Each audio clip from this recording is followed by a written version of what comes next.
Bless you, family. It is indeed your Las Vegas neighbor historian, Minister Sanders, giving you some black history that's local, y'all. We're going to talk about Marble Manor, the historic Marble Manor. Marble Manor opened its doors in 1952.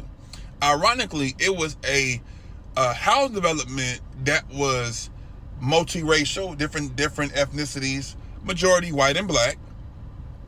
There were white units, there were black units.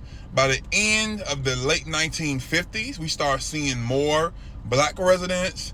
And by the 60s, all the way up to present day, it's been predominantly majority all black.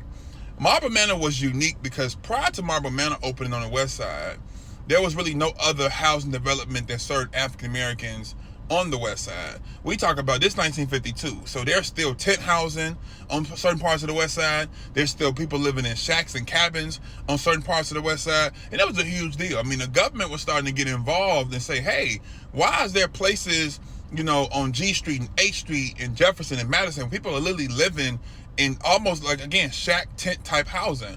We saw the pictures from the 40s, but this continued to go on well into the early 50s. Matter of fact, there were still parts in Las Vegas on the west side that didn't even have paved roads or even real streets, all the way up to the early 50s. So when Marble Manor opened up, it was safe, it was clean, it was housing that was spacious, and again, in the early days, it took white and black. What's so unfortunate about Marble Manor is that the history is not being taught. We glorify, again, the gang culture that came out of Marble Manor, which is known as the Coast, because of West Coast Bloods. But Marble Manor also served as one of the very first hubs for social justice. The Clark County Welfare Rights Organization, some of their early meetings come out of Marble Manor, where Miss Ruby Duncan lived, Miss Rosie Seals lived. And again, unfortunately, Marble Manor is now being destroyed, being torn down, but it does have a rich history and legacy.